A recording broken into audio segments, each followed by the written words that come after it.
Hello, Dharma Circle. Welcome. I'm Swati, the Embodied Dharma coach, and I have a special guest joining me today.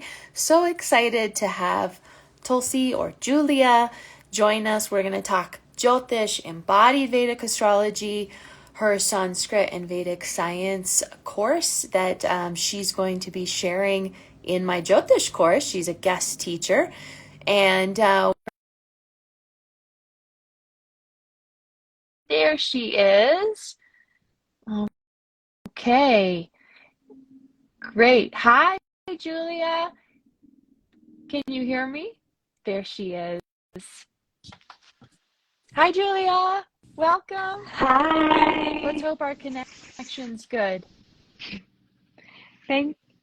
I know. Can you hear me okay? It's a little bit grainy. Let's see if it gets better. Okay, I think it's coming a little stronger now. So Julia is of course, a Vedic astrologer, and she is going to be sharing Sanskrit and Vedic science in my Embodied Vedic Astrology course. I'm so excited to have her in the course, sharing her knowledge and wisdom. Her background and her master's work has been in Vedic science as well, and Sanskrit. So she brings her vast knowledge and wisdom, her own approach to this work and her own wisdom. And we talk Jyotish a lot, Tulsi. Share where you are right now with all the transits happening and and what's going on for you. Oh my goodness. I feel like we're at the other end of a major churning, and also we're almost in this pause that's preparing us for another type of churning. Yes. It's almost in a way hard to grasp onto time right now. I think many people's relationship with time is feeling, in a sense, altered. We're being invited to really step into the present moment, as we had Mercury and Venus retrograde. We're on the other side of both of those. We've almost actually moved out of both of their shadow periods, if we could call it that. And I think things are beginning to land, at least some sort of clarity. Our feet may not feel like they've quite landed yet. But I know Mercury just went into Virgo. We have Mercury, the planet of technology and communication, aligning with that precision of Virgo in Uttara Falguni, which is really beautiful. I think words are starting to land, communication is starting to come together. And, eclipse season is almost upon us. Sure is. There's that beautiful full moon in Pisces, and one of my favorite constellations of Uttara Bhadrapada. We have these 2 weeks of the portal of the Prithu Paksha, the fortnight of the ancestors. This is when the veil is thin. Yes. This is the time to be listening to those who have passed, to that potency of what's right below the surface. Yes, and leading into Navratri, which this time of year for me is highly auspicious, incredibly sacred, and very personally meaningful for me. My mother transitioned during Navratri. This will be the 12th year now on a full moon. And just always in reverence of her gifts, her wisdom, the wisdom of the ancestors, and I'm feeling her supporting this process I'm in right now, gathering people for the Embodied Vedic Astrology Certificate course. You are a guest teacher, of course, in this really beautiful cohort. And as you say, we have this strong Mercury happening right now. Venus just moved today back into Leo, so here we go again. And we still have retrograde Saturn and Jupiter, so they're in cleanup mode. But as you say, the veil is very thin right now. It's a very sacred time for spiritual work. October in general will be very powerful for spiritual work. Navratri, of course, but then the eclipse cycle, and then Saturn goes direct. I think right in the beginning of November, but Rahu and Ketu change signs. So most of us are feeling these changes coming already. With a major transit shift, we will feel it a month to 2 months in advance. So are you noticing these, the themes? I usually call them like inklings of these changes that are taking place. Like there's usually some sort of premonition arriving, things already starting to change. Are you noticing that, Julia? In a major way. I think there's that one cycle to a premonition, also perhaps informed by where we were in 2015. And I was just tracking my cycles, and it's like the exact same story, different place, different faces, right? And so it's beautiful because it's perfect. Not that we're not that we're being orchestrated by something else, because there is an element of free will. However, the moment we can really surrender, right, within our own lane, with intention, but when we can surrender and become the witness, right, we can have that intention for the goal, but then releasing, then we can actually get the memos of where we're being encouraged and nudged. And for me, what I've been noticing is that shift in the nodes, and when they culminate, we start to feel what comes next, but also we feel a sense of culmination. For the past 18 months, we've had the North and South node in the sign of the self and the other. Libra and Aries. And I think there's been beautiful, profound work, especially with that Venus, retrograde. Now we're revisiting, right, that Magha where Venus was when it went retrograde. So it's these lessons of love and relationship and self-sovereignty, but then in service to something bigger than the self. And so I've been feeling this combination of this honoring of that which has been learned and embodied with myself, is also saying, okay, here's what's the moment you get something, then the next thing comes in. And for me, I've been using more of the mean nodes. So the end of October, I think we've talked about this. Do you also use the mean nodes? I'm a mean node gal. Okay. Yeah. Because I've gone back and forth. I grew up using the mean node, switched for a couple of years, did true, and then just really dialed back to that mean node. So that's October 31st. Those themes, that friction between the North and South node moves from Libra and Aries into Pisces and Virgo. Talk about health and healing. Talk about that balance of practicality and spirituality, right? That illumination of what we see before us and the imagination, right? And aiming to merge those two with this landing. Saturn goes retrograde every year on the 4th of November is what I have down. It goes direct.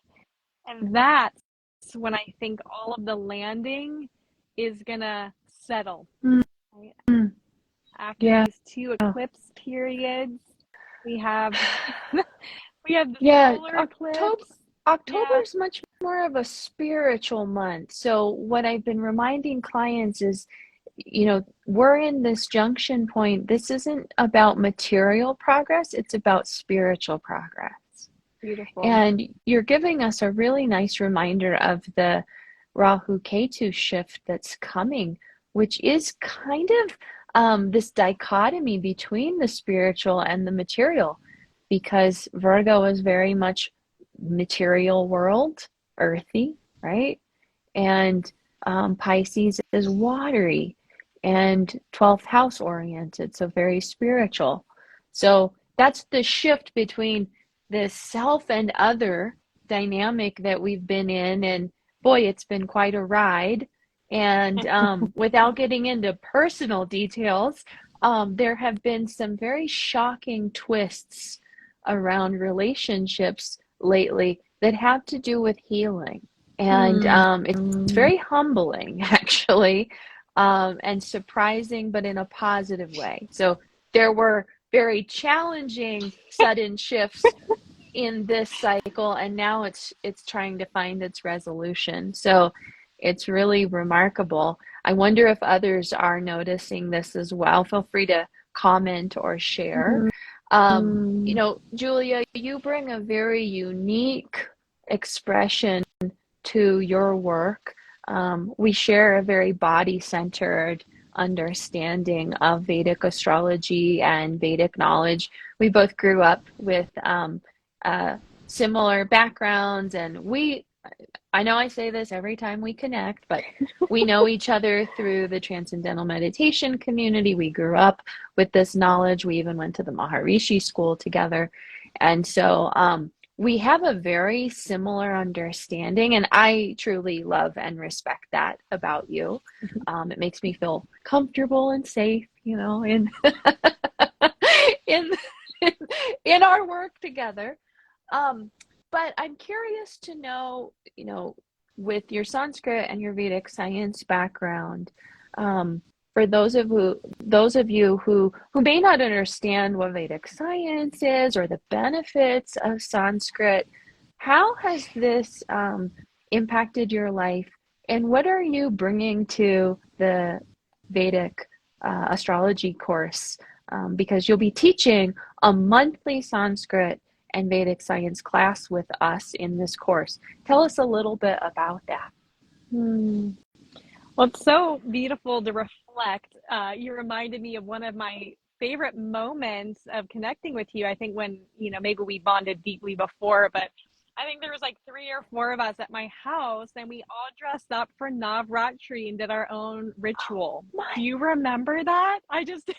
Oh my God, that was for Navratri. That was Wow, about that's really 20 years ago, my yeah, friend. that was Like to the month. I think it was 2003 wow. Navratri. Oh wow. Yeah, that's really beautiful. So it's interesting. I came out of the womb with Vedic science. So to go to the Maharishi school and then to move to Hawaii and come back to do a BA and master's degree, I got to completely rebel. I walked the path one way, and then I got to see the world. I got to envelop myself in everything but that, in a sense. And then for college, I kind of turned around and walked the path in a new way and learned how to make it my own and express it to the other through my digested lens and experience. And that has impacted me in such a profound way, because this wisdom, as much as Vedic might sound like it comes from India, Sanatana Dharma is for everyone, for all time. It's that systematic and sequential study of the fabric of creation through experience and knowledge, from the unmanifest to the manifest, tapping into that pulse, that fabric of creation, that togetherness of the 3 interacting to weave and create and perpetuate existence over and over again. Right? That which is far away is also within. And we are in this world. And so Vedic science has a wholeness. At every point, there's wholeness. At every point in creation, there's wholeness. the seed contains an entire tree. If you walk up to a tree and I told you it came from a seed and you were 3 years old, you wouldn't believe me. It's just almost impossible to fathom. And so the study of Vedic science is understanding that through experience and through knowledge. And so specifically, I think the ancients related to the Puranas through stories. It's very interesting to watch someone do something. That's how I learn, right? I can be told through a book, I can read, but when it's living, it lands, when there's a visual teaching.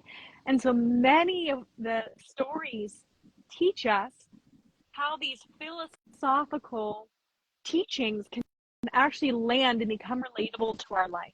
And so in Vedic science, we're going to study the Vedangas, or the limbs of the Ved, that which was cognized or witnessed through consciousness. They say it wasn't even written down, it was cognized in what we're going to be talking about, the language of nature, Sanskrit. Sanskrit is Nama Rupa. We don't need to know that Shanti means peace. Just speaking in Shanti, the environment holds the energy of peace. And so Sanskrit wasn't actually even written down until maybe 10,000 years ago. Some people might say 5. None of these were. It was all passed down word of mouth. And so, yes, I'm going to create vocabulary and, little things you can take home, and maybe even some flashcards, because we are in that day and age. But my goal is to speak in such a way that I am enlivening everyone's own creative intelligence and critical thinking. I can give you a fish, but then you can eat for a day. But if I teach you how to fish, you can fish for a lifetime. So we're going to study the Vedangas, Jyotish being the limb of the eyes of the Veda. Each limb is a body part carrying us into this world. All of our senses can be used to digest and take in the world. And the Upangas are the 6 systems of Indian philosophy, is how we interact and navigate and weave through the world, specifically Sankhya. Sankhya is from the smallest of the smallest to the biggest of the biggest, working with the gunas and the different changes and the elements, or the akash to Prithvi, for instance, what we're stepping into with Pisces and Virgo, right? Sometimes these can feel like big topics, but if everything becomes elemental, we've just been in Vayu and Agni, Aries and Libra. Now we're moving into Akash and Prithvi, Pisces and Virgo. And so understanding these from that fabric of creation and using it to make it personal, and giving us the different steps of how to understand Jyotish or Vedic astrology, or all of creation, through that which has been witnessed in consciousness. I am so excited to take your class. Good thing I get to take your class. Yes. I literally have chills. I mean, because when I hear you speak, it awakens this knowing in me. And yes, I was raised with this knowledge, and so it's in there, right? But this reminder, as you're reminding my body what it already knows, it feels so good. And I just want to reiterate something that you said about Jyotish. This is the study of the cosmos. And so the cosmic body, as well as the individual body, it's both. And all of the Vedas actually support that knowing of cosmic intelligence, natural law, and knowing thyself, macro to micro, micro to macrocosm. So such deep, profound knowledge and wisdom. And also, just I want to reiterate, we always use the Vedas in wholeness. So today in this world, there's a lot of compartmentalizing or just using one limb or one branch. But in fact, the Vedas were always meant to be used in wholeness. And so I think Vedic science reminds us of that. It's like there's a wholeness here. You can't chop off a limb and expect the tree to be thriving. You know, we need the wholeness. Anything else you want to add about that? Yeah, I'm so happy you reiterated that point, because the Upangas, they're not at odds, right? They're schools. You talk to the Vedantists and the yogi, they're gonna maybe not agree on everything, because it's from a different perspective of the journey. If you are asleep, you are dead to the world. If you're awake, you're fully engaged. And so those two perspectives are going to have a different relationship with reality. And so each of these limbs is awakening a new perspective. We need all perspectives to have truth. Truth is something that is true from any perspective for all time, right? It's not just from one perspective. And so even the desire to know God, for lack of a better word, the divine, the prerequisite is to know the self. And the self can be known through anything, but it usually arrives from not this, not that, not this. And we're really going to go into the Yoga Sutras, into Sankhya, into these beautiful stories, the Bhagavad Gita, because not only are these all taken as bits and pieces, but to really understand Jyotish, the grahas or planets are not just balls of energy in the sky. They are divinity. They are part of ourselves. We contain all of that. And so to be able to really understand Jyotish, we need to understand Ayurveda, the science of life. We need to understand yoga, the capacity to focus and become absorbed in one thing. In Vedanta, the end of the story, right? It's easy to say, aham brahmasmi, I am that, and all this is that. But if you haven't experienced yourself, those are just words. And so anyone who is desiring to go deeper into your self-study, Jyotish isn't about reading for other people necessarily. Learn about yourself. Learn how to merge and weave with the cosmos. And the most important thing is a practice.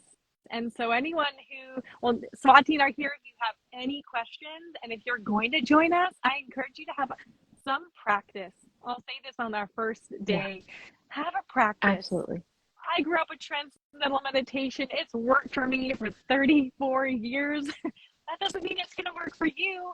That's my tool. But if you don't have a tool, I do encourage you to have something. So this wisdom can become embodied in the fabric of your consciousness. So you can own it. Yes. And really, Jyotish is a practice. You know, I was contemplating this morning in the sun, sitting in my sunspot. Jyotish, we don't choose Jyotish. Jyotish chooses us. And anyone who has been chosen by Jyotish, you know who you are. You know you've been chosen by this sacred tool. And it's calling to you. It keeps calling to you. It keeps inspiring you to peel back another layer of the self, another layer of the self, another layer of the self. It has this profound ability to not only awaken the light of the soul, because of course Jyoti means light in Sanskrit, so we're awakening the light of the soul. We're also deepening that knowing of the self. And every Jyotishi must start there, know thyself. We can't be doing charts for other people if we haven't first committed to that knowing of self-knowledge, self-knowing. And this tool is unlike any other. Now, it can be used for harm. That knowing of the self, this power, it's a very powerful tool. It can be used for harm. And so we have to be very committed to our practice, to our self-knowing, to our self-inquiry, to our shadow work, to our grief work, our ancestral work, in order to be in right relationship with this sacred tool. And I think really Vedic knowledge, supports us, the Vedic science, that wholeness, that reminder.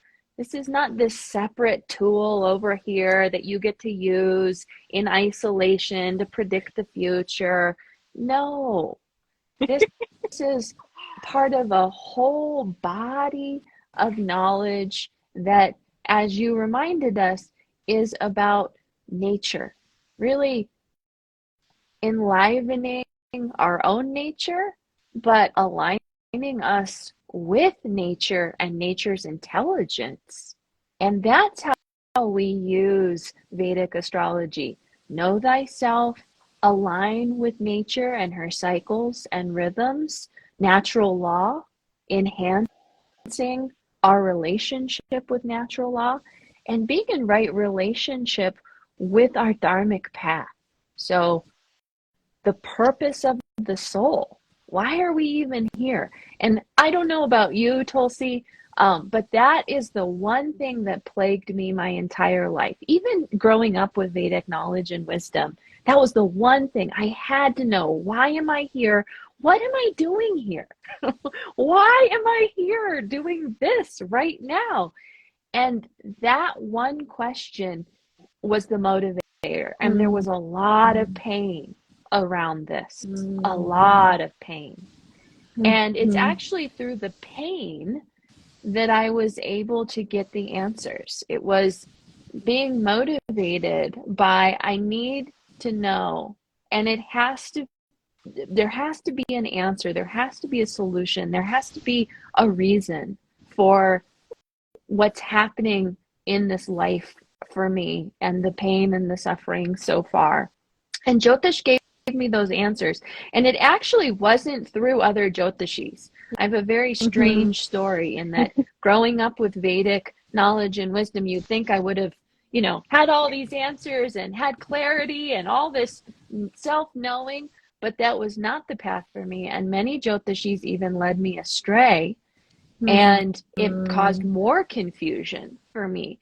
And so what I've cultivated when I say embodied Vedic astrology, this is a practice of back to body and back to body. And that's where we find our answers. That's where we find that self-knowing and that inner wisdom. It's not out there. Some Jyotishi's not going to tell you what your Dharma is. And, this is the choice you should make. And 6 months from now, you'll be rich and famous. That's not actually the best use of Jyotish. The best use of Jyotish, the highest use of Jyotish, is for healing and transformation and awakening Dharma within our own knowing. So that's what you get in this course. And of course, Tulsi's bringing her Vedic science and Sanskrit to enhance this path of knowing the self. And it wouldn't be a Dharma course without business resources and tools. And I'm not going to let you not have material world prosperity in this process of Dharma. So it's the whole package. It is clarity with your path and your purpose, sharpening your tools and your toolkit, and creating a prosperous business, sharing your sacred medicine, gifts, and wisdom in this world. Does it get any better than that? I really can't. I can't even imagine. What could be better than that? The group that's gathering in this course, the cohort, is just on another level. And I am just blown away. I mean, this is one of those courses where I feel very divinely supported by my guru, my lineage, my teachers, my mother, my ancestors. It's always kind of scary to do this feels like a legacy offering for me. And what is happening in this process is reminder after reminder that I'm supported, that this is the right thing at the right time, that this offering is truly divine, Dharma, purposeful. And I'm so excited to share it with those who want this level of clarity and prosperity. And Tulsi, I can't think of a better cohort and teacher to join me in this process. Even just hearing you speak today, I'm thinking to myself, wow, I hit the jackpot. Like Oh. she is the perfect teacher for Vedic science and Sanskrit in this course. And I'm just so thrilled to have you join us. It is just truly an honor. Thank you for inviting me to share my absolute favorite topics. It's perfect. Is there anything else you want to add as we close today and also as we continue to gather our people? I will just add quickly, we've moved our start date to October 12th. I wanted to give everyone enough time to join. We also wanted a really auspicious start date. And so you have a little more time, a couple more days to jump in and join us. We still have an incredible ROI on this course. You will recoup your entire investment through this course. If you are motivated to do those practice sessions, ask me how to do that. I will tell you how to recoup your entire investment through this 9 months. It's totally possible. Anything else you want to add as we close today? Just know that we're here to support you on this journey of awakening to this vidya. As Swati said, the vidya, there's an intelligence. Jyotish is not here to be obtained. It's not even a knowing. It's an embodied thing. And so approaching it from some reverence of choose me. If you desire it, ask. And it will open to you if you are genuine in your heart, and know that Swati and I are here to support you. If you have any questions about what we're learning or my approach to these things, know that you can reach out to me. And it's just absolutely an honor and a blessing to be on a path with another teacher that I feel so aligned with. So thank you for having me. Absolutely. It's very clear that our lineage is supporting this. That's what I have felt. I'll say more when we talk later, but I feel that so strongly, and we were definitely brought together to do this level of work together, and our clients are just going to reap incredible benefits. So for those of you who know that Jyotish is calling to you and you're ready for more, please join us. Comment waitlist below. I will follow up with you, or Tulsi will follow up with you. We'll get you all the details about the course. You still have time to jump in and join us, and we do have a few spots left.